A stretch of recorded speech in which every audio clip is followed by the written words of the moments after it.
नमस्कार दर्शक मित्रों, आप सभी का हार्दिक स्वागत है अद्वैत योग एंड हीलिंग सेंटर पे। योग की माहिती में आज कुछ नया जानेंगे हम। मैं हूँ Mittal Sawant, yoga counsellor, Ayurvedic and naturopathy counsellor, acupressure therapist. तो ये जो भी मैंने स्टडी की है उसका एक निचोड़ निकाला है मैंने, और एनर्जी जो हीलिंग कहते हैं उसमें भी मैंने जानकारी ली है, तो थोड़ी सी उसमें भी जानकारी मैं ऐड करूँगी। तो आज हमें जानना है कि आसन का महत्व क्या है। आसन चाहे आप पूजा के लिए यूज़ करें, पूजा पाठ जब आप करते हैं तो ज़मीन पे बिछाने के लिए आसन जो बिछाते हैं उसका क्या महत्व है। योग करने के दौरान भी आप मैट या आसन का यूज़ करते हैं, तो क्यों करना चाहिए। सबसे पहले इसकी जानकारी लेते हैं कि आसन का महत्व क्या होता है और क्यों लेना चाहिए। सबसे पहले तो ये जानें कि ज़मीन पे आसन क्यों बिछाना चाहिए। ऐसा तो क्या है ज़मीन पे आसन नहीं बिछाए तो हमारे साथ क्या हो जाए। यानी कि जब हम सोचते हैं कि यदि हम यही कार्य, चाहे योग हो या पूजा पाठ हो, हम ज़मीन पे बैठ के भी कर सकते हैं। धरती तो हमारी माता है, धरती के गुण काफ़ी अच्छे हैं। हम तो धरती के बारे में सुबह में जब उठते हैं तो ये जानकारी रखते हैं कि पैर भी नहीं लगना चाहिए, पहले उनको नमस्कार करो। तो ये दोनों कार्य के लिए क्यों हमें धरती पे आसन बिछा के बैठना पड़ता है। देखिए, इसमें ऐसा है कि जब योग हम करते हैं तो हमारे शरीर में नीचे से ऊर्जा लेते हुए मस्तिष्क की ओर जाती है, यानी पैर से लेते हुए सारी पॉजिटिव ऊर्जा जो है वो हमारे मस्तिष्क की ओर जाती है। यानी कि धरती की ऊर्जा जो होती है वो हमारे सिर तक, यानी हमारा जो सिर है वो एक आकाश तत्व है, तो ऊपर की ओर वो ऊर्जा जाती है और उसके कई फ़ायदे हैं, कई लाभ हैं हमारे शरीर में। वो ऊर्जा जब हमारे शरीर में फैलती है तो हमें एक पॉजिटिविटी मिलती है, हमें सकारात्मक ऊर्जा का एहसास होता है, साथ ही में हमारा मन शांत और प्रफुल्लित होता है।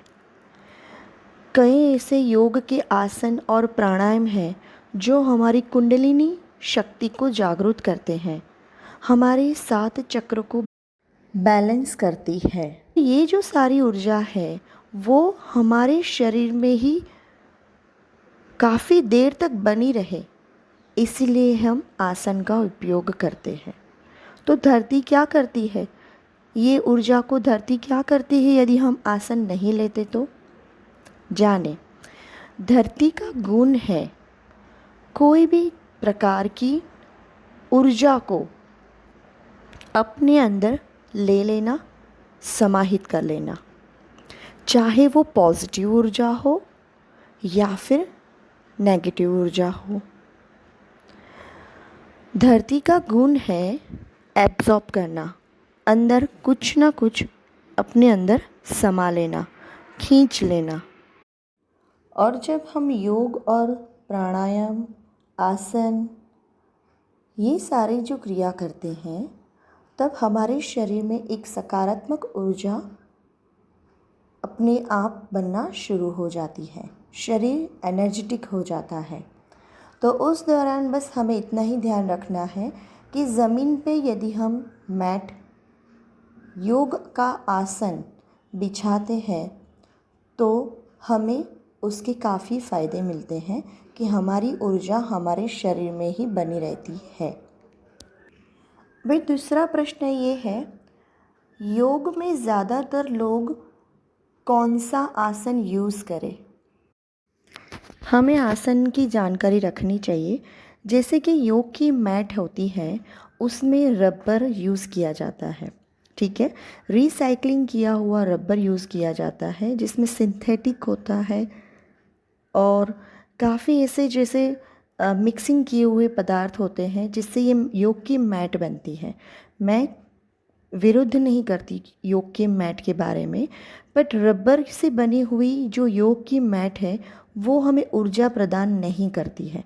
वो जस्ट एक हमें सपोर्ट है कि एक थोड़ा स्पॉन्जी सा फील करवाती है, ज़मीन के साथ थोड़ा ग्रिप बना के रखती है, तो एक सपोर्ट सा रहता है, हमें चोट लगने से बचाती है।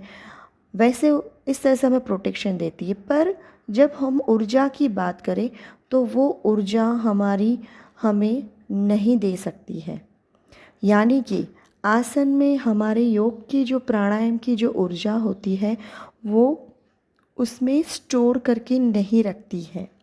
वो सिर्फ़ और सिर्फ कॉटन यानी कि रुई से बनाया हुआ आसन, कॉटन से सैतरंजी कहते सकते हैं हम, धागे से बनाई हुई सैतरंजी या फिर थोड़ी थिकनेस वाली चद्दर, ऐसा भी हम कह सकते हैं।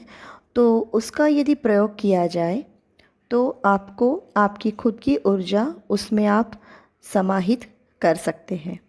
तो इतना महत्व होता है कॉटन के आसन का। तो यदि आप चाहो तो आपकी जो योग की मैट है उसके ऊपर भी ये बिछा के भी आप योग कर सकते हो। कई बार ऐसा होता है साधकों को योग की मैट की हैबिट हो जाती है और सैतरंजी है वो चद्दर जो थोड़ी थिकनेस वाली होती है उसका हैबिट नहीं होता है, तो वो उनको अनइजीनेस फील होता है। तो आप अपनी योग की मैट के ऊपर भी आप ये बिछा सकते हो। या फिर दूसरा एक ऑप्शन है, जब आप आसन करते हो तब योग की मैट का यूज़ करें यदि आप हैबिचुअट हो गए हो।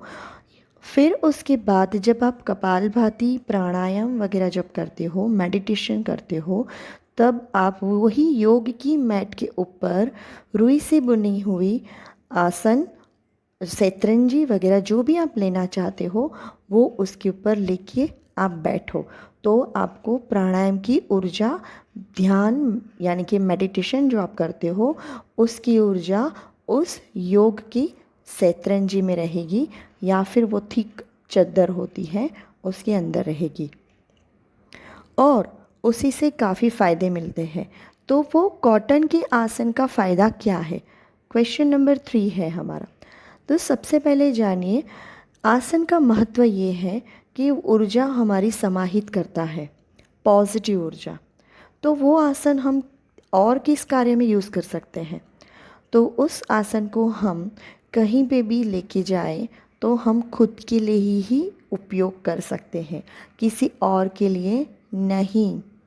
ध्यान रखें क्योंकि वो आसन की ऊर्जा में सिर्फ और सिर्फ आपकी ही ऊर्जा समाहित है।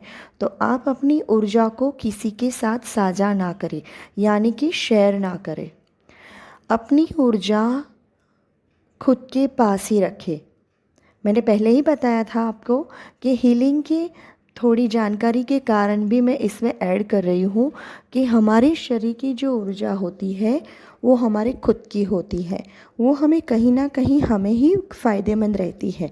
यदि हमारी ऊर्जा हम किसी के साथ शेयर करते हैं तो कई बार हमें हमारा नुकसान भी भोगना पड़ता है। तो हमारा खुद का आसन खुद के लिए होता है, किसी के साथ शेयर नहीं करना होता है। दूसरी बात, हमारी ऊर्जा हमें दूसरी और कई कई रास्तों पे काम आती है। जैसे कि हम कई बार बीमार होते हैं, कई बार ऐसे हमारे साथ ऐसे इंसिडेंट्स हो जाते हैं, ऐसे घटना बनती है कि हम स्ट्रेस में आ जाते हैं, तनाव में आ जाते हैं, हमें नींद नहीं आती है। तब जाके हमें ये आसन, हमारा खुद का कॉटन वाला आसन हमें बहुत ही उपयोगी और लाभदायी रहता है। किस तरह से? क्योंकि हम जब योग और ध्यान, मेडिटेशन, ये सारी प्राणायाम की ऊर्जा जब वो आसन में होती है और जब हम इस घटना में आ जाते तो वही आसन का यदि वो आप उपयोग करते हो तो वो सारी ऊर्जा आपको वापस मिलती है, आपको शरीर को एनर्जेटिक करने के लिए। इसीलिए किसी के साथ आपका आसन शेयर मत करें। हमें पता नहीं है सामने वालों की ऊर्जा कैसी होती है। चाहे वो कोई भी हमारा व्यक्ति हो, नज़दीकी व्यक्ति हो, घर का व्यक्ति हो, हमें पता नहीं है। चाहे वो बीमार है या मानसिक रीति से डिस्टर्ब है, हमें कुछ पता नहीं होता।